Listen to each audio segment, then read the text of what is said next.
Morning, good evening, good afternoon, whatever time you are tuning in. Welcome to episode 8 of the Homesteading and Gardening in the Suburbs of Misfit Gardening. Today we are talking all about my beekeeping mistakes and some of the problems that we've run into as new homesteaders, particularly with bees. And on today's episode, I'm going to be joined by my wonderful husband, Stu. So stay tuned right after this.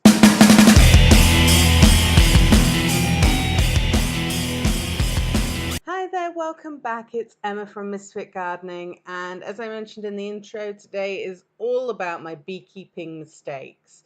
So, if you've been a follower of my blog, I wrote a post all about my hive is probably dead, and we've had not the best of luck, I would say, with beekeeping.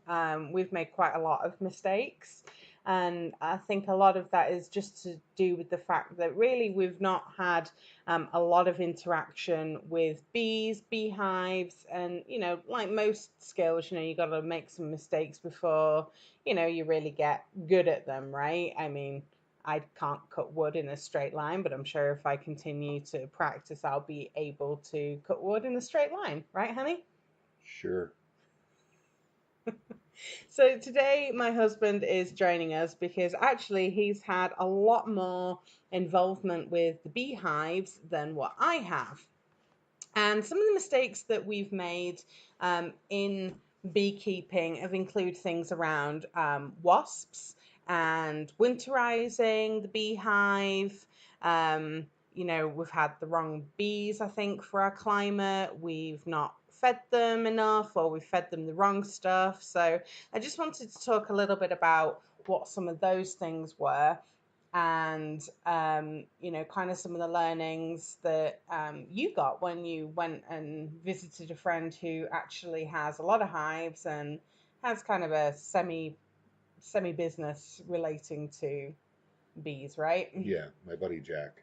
So let's talk a little bit about our first hive. So when it came to winter, we thought everything was doing really well. We made sugar candy buds and put those on a honey super on top of the hive.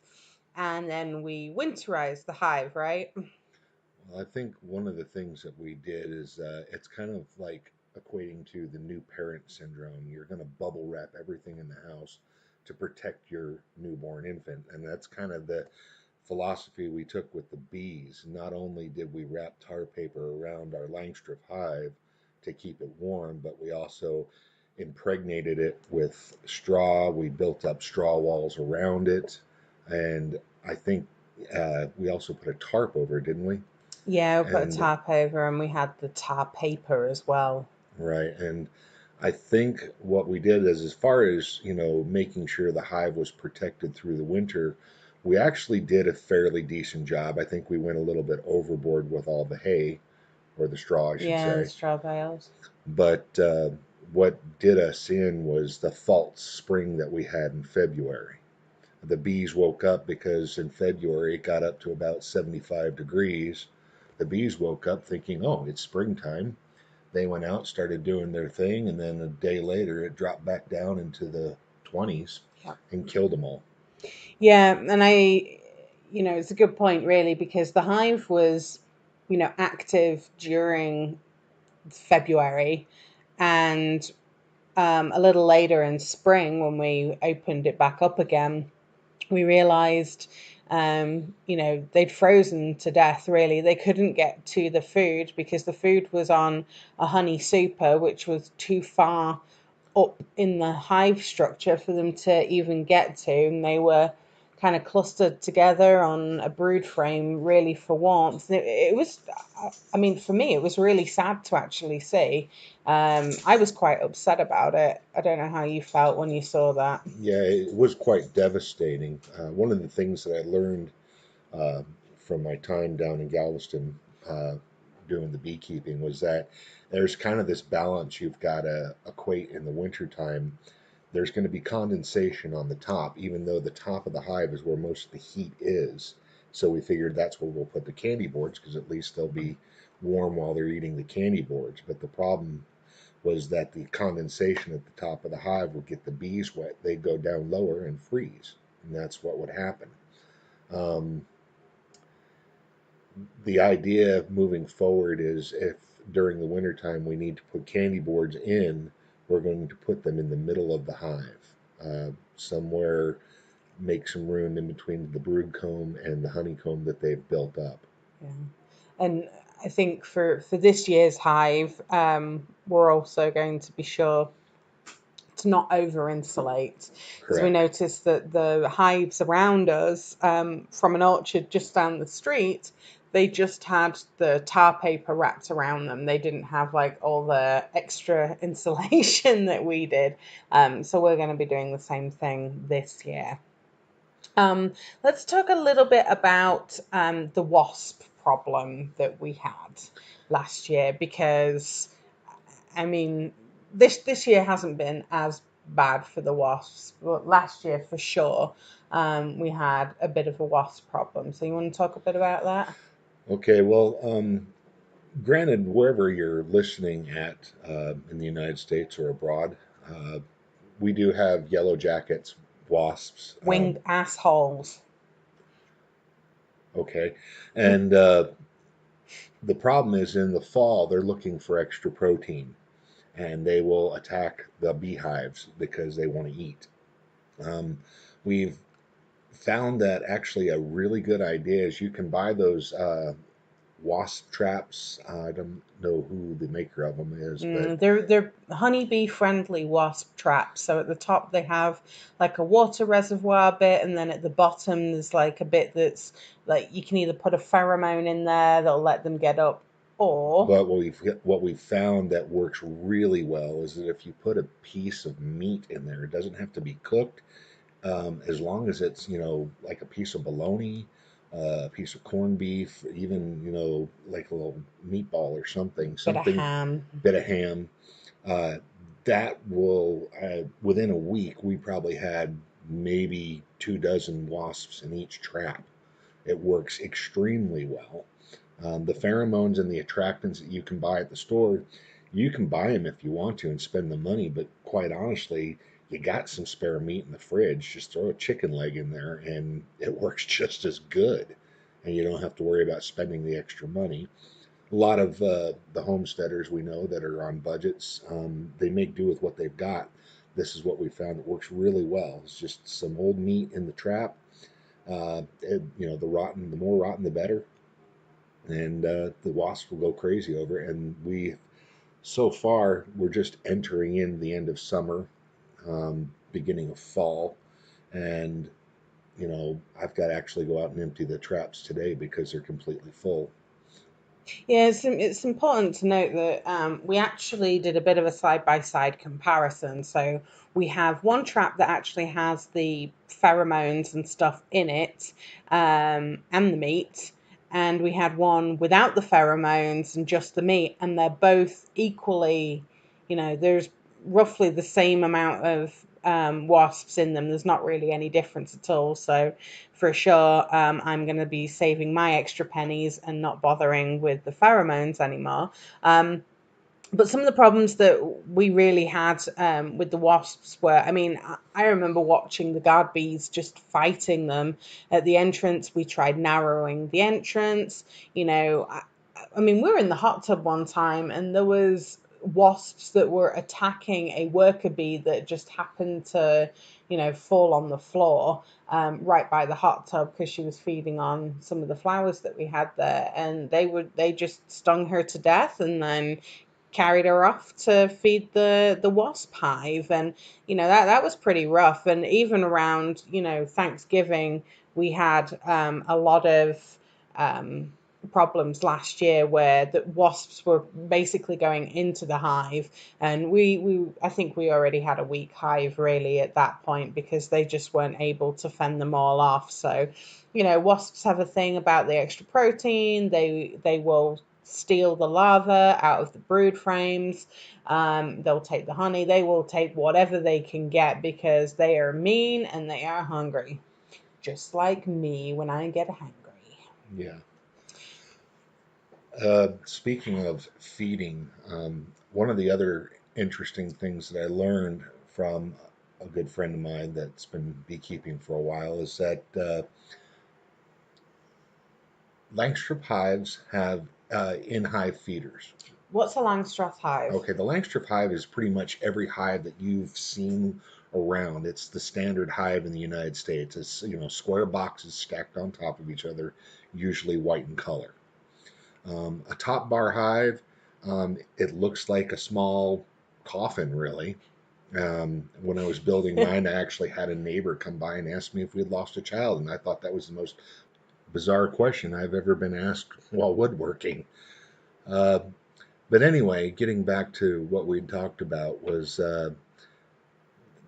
overfeeding bees can be detrimental. Obviously, in the springtime, you want to go ahead and if you have an in-hive feeder in your Langstroth hive, go ahead and fill it full of the sugar water. What do you mean by feeding bees? Okay, feeding bees basically when the bee hive awakens in the springtime, maybe the flowers are in bloom, maybe they're not. So they're going to be out looking for anything they can. But in the meantime, by giving them some sugar water, that will maintain their caloric intake, so to speak, uh, so that they can go out and do the job they need to do and find pollen, find nectar, and bring it back to the hive. The problem that we have is that we kept feeding the bees all the way through the year, and you should not do that. You want the bees to go out foraging. If they don't have to forage, they become quote unquote lazy bees. They don't have to go anywhere. It's all right there in the hive. Yeah, and one thing to note about that, we took a honey beekeeping class from a local place that we're not going to mention, and their advice was to keep feeding the bees. And there was a lot of new beekeepers in that room with us, and I'm pretty sure they've all made the same mistake that they're keeping feeding them. But what does that do to the honey? But well, number one, the honey that is made just from the sugar water, you're going to have like a super light in color. Uh, it basically there's really no honey flavor to the honey. It's It's just it, sugar it, water. it tastes like It sugar is water. just sugar water. It's very runny. It's not thick. Um, by forcing them to go out and forage, they're going to find the wild pollens. They're going to find the wild nectars, and you're going to have a richer tasting honey. Uh, those that are new to beekeeping, sorry, um, should know that you're not going to get a honey harvest the first year. You need to make sure that the broods build up and they're strong because the wintertime you're going to lose 2/3 of your brood. Yeah, you're going to lose a lot of bees during winter. So one of the things that we did differently this year was we actually planted some wildflowers, right? So in fall, I sowed a bunch of wildflower seeds. I did it in the front of the garden actually, but we've sort of started building things in the back, and part of the food forest design that I did, which you can catch on an earlier episode, um, was actually mostly around attracting pollinators. And a lot of the plants that I have in our food forest around those trees are all wildflowers. There's a lot of bachelor's buttons and cornflowers and asilium and lots of other bits and pieces. But out front here, we've got all sorts of things from Rudbeckia and cornflowers, we've got poppies, we had all sorts Black-eyed of things. Susans, Yeah, black-eyed Susans, we had lots of things. sunflowers. Sunflowers, yeah, lots of sunflowers. So we had quite a diverse mix of plantings, and they're still blooming now. And around the hive, we just recently built a new bed where we put in, again, more wildflowers, but also some buckwheat. So one of the things that we changed up this year with our newbies was that we created like an all-you-can-eat buffet basically for the local bees. And I mean, I've never seen so many insects apart from that first spring or first summer where we'd moved into the house. And do you remember all those carrots that were blooming and just how many? I think we had every bee in a 20-mile radius in our garden at that point.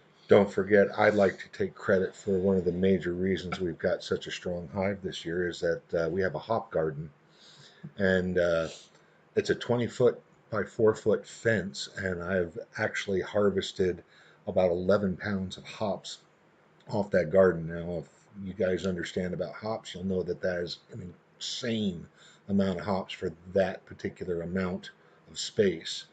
But it's the beta acids in the hops that help prevent colony collapse in bees. So I suggest you don't have to be a home brewer But to, it helps. but it helps to enjoy hops. But if you have a bee hive, plant a couple hop rhizomes in the spring.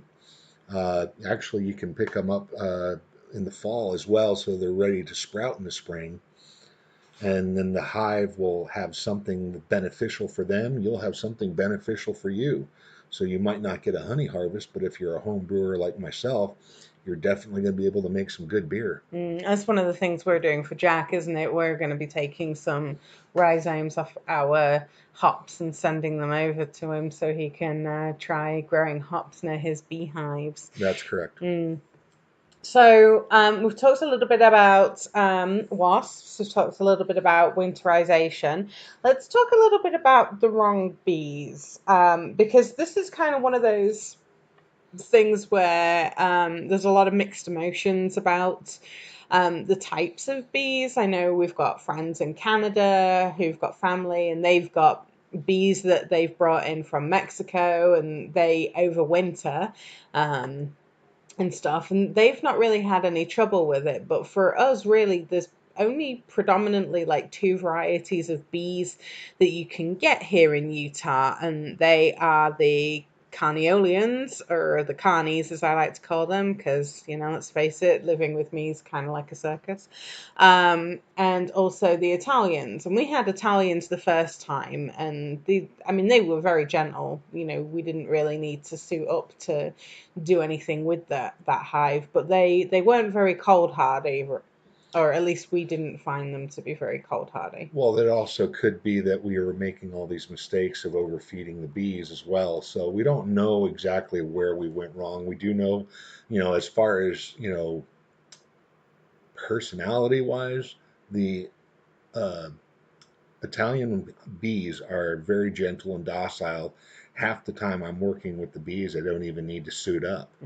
But we don't Um, recommend you doing that. We always recommend take the safety precautions and exactly. wear a bee suit, and make sure you've got the appropriate personal protective equipment. Yeah. And, I got used to that. And when I went down to see my friend and we were working his hives, he's out there in just, a veil and a pair of shorts. So I figured, oh, well, okay, he's like me, so I'll go out there in a veil, a pair of shorts, and I was explaining to him how I haven't even been stung once yet, and within a second of telling him that story, I was stung 4 times, and I was like, oh, so that's what a bee sting feels like.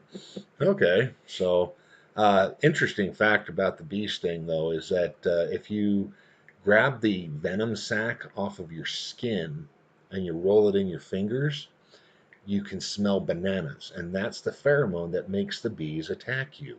So don't eat bananas or handle bananas before heading to Exactly. your hive. Um, so we've been building swarm traps and things this year, um, because we're wanting to expand our beekeeping um, activities, we'll say. Since we've had the bees, we've had much bigger harvests from the garden of anything fruiting.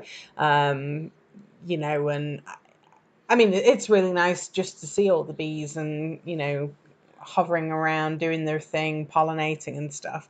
But I mean, really, if you're a new beekeeper, what would you say? Because there's a lot of information out there that says, you need to try and get, an acclimatized, survival stock from your area, but we've not necessarily found that that's always available. Well, here in Utah, because we have such extreme summers and extreme winters, a lot of the bees that we get, so in the springtime, you can order packages. or nucleuses, and or nukes as they're called. A nuke is basically 5 frames. It's an established mini hive. So when it shows up, all you have to do is take those frames out of the box, stick them in your hive, and let them go to town. Mhm. A package is just like a few thousand bees and a queen that may or may not have been accepted by those bees yet. So she comes in its own little box, and you've got to put like a piece of marshmallow in the end where there's like a little bunghole. And over the course of about 3 or 4 days, as she eats her way out of that marshmallow, it gives her a chance to be accepted by the bees. So let's talk a little bit about the packages, because this year we got packaged bees, and we got both sets were the carnies, the carniolans, Right. and we had one that we put in the Langstroth hive that Went gangbusters. yeah, and it went off like the clappers. Basically, they settled in really quickly because they didn't need to build any comb and stuff. Now let's talk a little bit about what happened in the top bar hive, because we're pretty sure she either got squished or Oh no, she didn't get squished. It was straight up the bees did not accept her and they killed her. so this can happen with your packages, and it's really important to check your hive, because we didn't check it quick enough. And what happened? Well, basically, after about 2 weeks, I noticed there was significant drop off in the amount of bees coming out of the top bar hive, Mhm. as it were, from the Langstroth hive. So when I went out and examined it, I noticed that they'd only built maybe 4 frames of comb, And it wasn't a full frame and it wasn't either. even a full frame of comb. And I was like, well, this is kind of weird. And so I was looking for the queen, couldn't find her anywhere, and we actually had a local beekeeper friend come over. She's been doing this for quite a few years and gave us some tips. And she noticed that we had, what'd she call it, It's a laying worker. laying So worker. everything that was being produced from this hive were drones. So drones are from unfertilized eggs. It's basically a dying hive's last chance to be able to spread itself, genetically speaking. So it just pumps out lots of drones who obviously go off and mate the virgin queens and things. So we had left it too late to be able to combine the package of bees that were left with the existing hive. So what are we going to do next year to kind of change that? Well, How are we number going to? one, I always suggest getting a nucleus if you can. It's a bit more money, but you don't have that worry of are they going to accept the queen or not, because the queen's already established. They've got 5 frames of brood already built up. So, yes, it's a bit more money. I think a package costs about like what, 70, $80, and a nuke costs about 150. No, it was the cost for bees around here. It was 135 for a package of bees, whereas a nucleus was about 150, 160. So it Okay. wasn't a lot more. So, yeah, it's like 30, $40 more, and you don't have that headache. Um, Plus, they're already established on those frames, so if you have extra frames, they just go straight to work on those. I suggest giving them like one full feeder of liquid in the early spring of light syrup. That's a 1 to 2 ratio, 1 part sugar to 2 parts water. Okay, so I want to talk a little bit now about, some of the learnings that you took from, you know, being involved with somebody that's got bees. They're very familiar with them. They've got lots of different hives. Like, what are some of the key things that you took away from helping Jack out with his hives? Well, one of the first and foremost things I took away from it was the fact that you don't need to stress about it so much. Bees have been around for eons. They're going to continue to do what they do. And all we're doing is we're trying to manipulate the bees so that they can produce honey for us. Uh, Now, if you're all about the honey, then you're going to try to manipulate them so that they have a bigger harvest of honey. just remember that you need to leave them, especially if you get severe winters like we do here in the Rocky Mountains. Uh, you need to leave them at least 1/3 of the honey take so that they can make it through the winter. Hmm. If you don't do that, you're just going to be killing your bees every year. Yeah, and starvation is probably one of the leading causes of death in a hive for new beekeepers. Right. So the other thing that I took away from it is that it's, how can I explain this? It's more of like a holistic thing. You go out there and you just do what you need to do. You're looking to fix any burr comb that's developed. You're looking to, if you do not want any queen cups, you're wanting to check those queen cups. They build to make sure that they're not full. If they're starting to fill the queen cups, you need to squish those, because basically what they're doing is they're getting prepared to make another queen, and your hive's getting ready to split. So if you know about splitting hives, which I'm still learning about myself, uh, that's kind of an indication that they're getting ready to split. You start seeing these little uh, pockets. They don't look normal like normal cells in a comb. They kind of are round like an acorn, and they've got a little hole in the bottom, just like a larvae hole. And if they're empty, they're fine. But if you start seeing them getting filled, you need to take action. Get in touch with someone that knows about beekeeping, knows how to split a hive, and have them give you a hand. There's a lot of good information out there on the internet. Yeah, YouTube's been really invaluable, I think, for certainly for us to see, like, is this normal with my hive? What's going on? Is it swarming? There's a really good amount of information, but it's no substitute really for getting involved with people that have been doing it for longer. Right. So I've learned a couple things like down south where my friend lives. He lives right on the Gulf of Mexico. They have an issue with wax moths, and he actually had to destroy one of his top bar hives because it was just completely full of wax moth larvae. So we don't seem to have that big of a problem here in Utah with it. I Mm-mm. think it's just mostly because of the cold. Uh, Hive beetles, the bees will keep the hive beetles in check. And earwigs, which we seem to have an issue with Yeah, in the we have a springtime, problem with uh, earwigs. not a big issue. The bees will take care of them. They won't mess with anything. They're just kind of disturbing to look at because really, who likes an earwig? Yeah, and for us, that was actually an indicator that we had a failing hive because we saw so many earwigs in that top bar, and that's one of the things that kind of triggered, uh-oh, there was probably something wrong. Exactly. A strong hive will take care of most of the infestations that will occur, whether it's uh, hive beetles, earwigs, wax moths. Um, if you see it getting out of control, that's where you, as the human, need to help and intervene on behalf of the bees and help take care of the problem. I personally don't like pesticides, just for the simple fact that you really don't know what's gonna affect what. So we try to do everything a little bit more on the organic level. Whereas if I see anything that larva wise in a hive that doesn't is not a bee, I will usually just squish it or just scrape it out.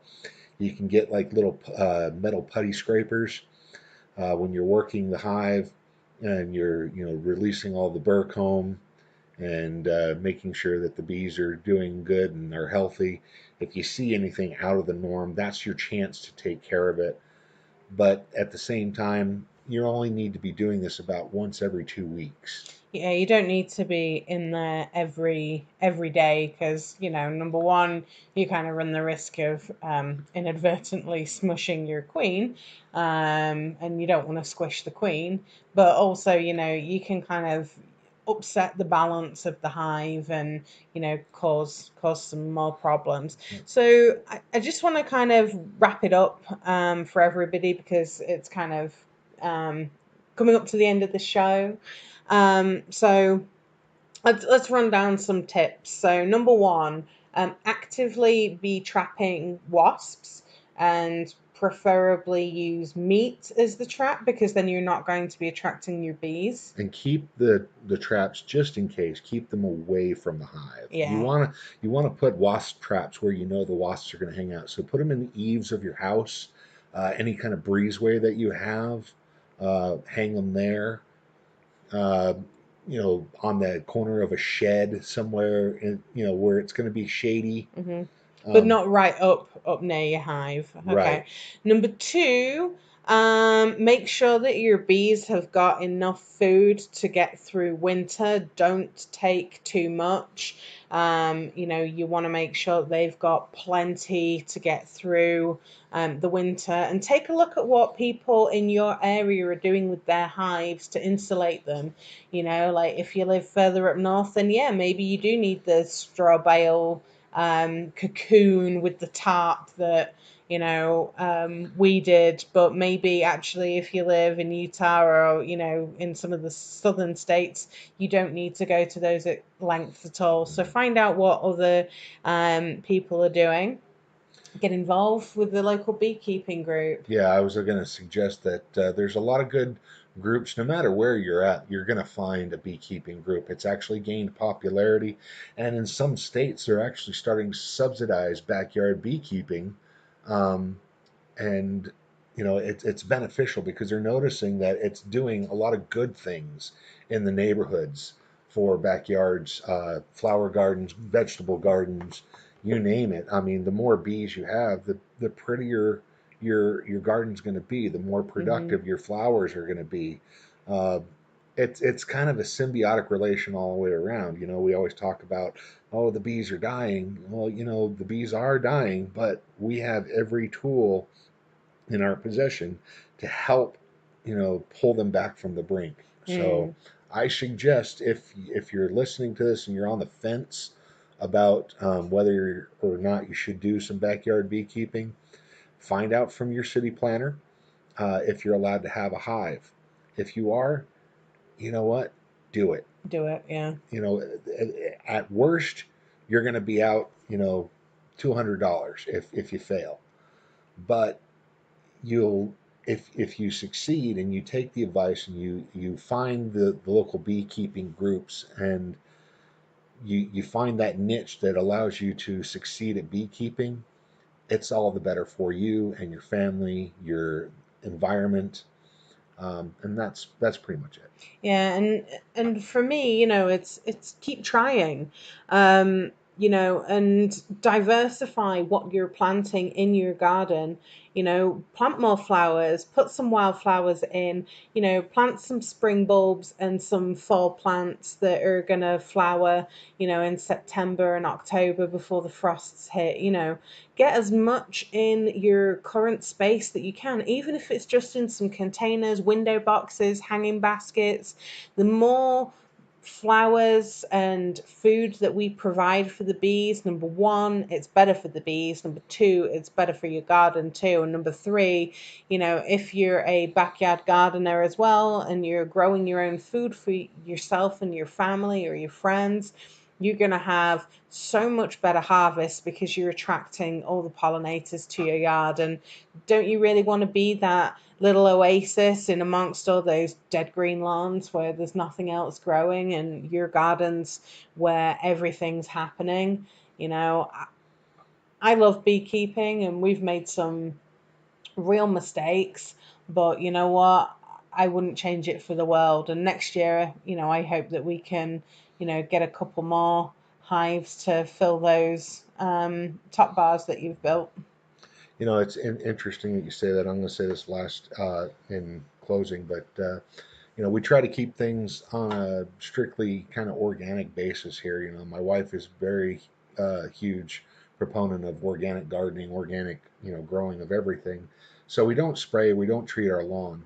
And one of the things we noticed in the late spring, early summer was that how every lawn around us was beautiful green, but if you looked at our yard, we had hundreds of dragonflies and hummingbirds and bees and pollinators everywhere around this yard, and they weren't anywhere else in the neighborhood. Yeah, people would drive past, and you'd see people stopping because there was so many like dragonflies in the yard and stuff. And yeah, even walking the dogs and things in the morning, there's just nothing really going on all these other, you know, yards that are just grass, or dead grass, as the case may be, of our neighbors across the street. But you know don't you want to be the yard where everything's happening, and it's happening for a good reason? There's a hummingbird right now. Oh, you're right, on the beans. Yep. Oh, fantastic. Well, on that note, thank you so much for joining us. We hope that you have enjoyed today's episode. And until next time, I'm Emma from Misfit Gardening, and I hope that your garden grows beautifully.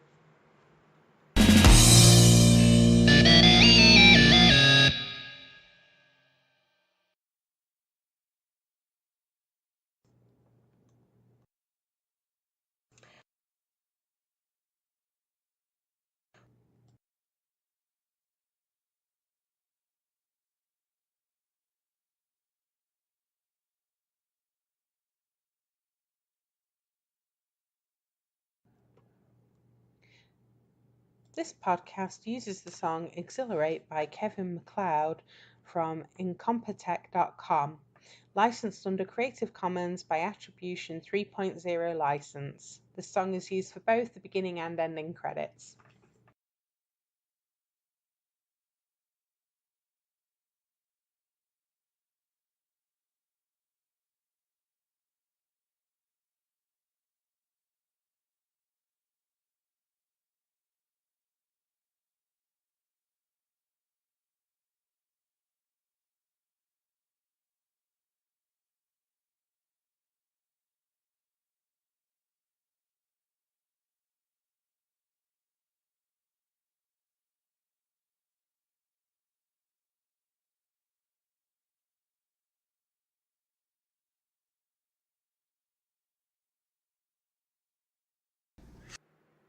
Good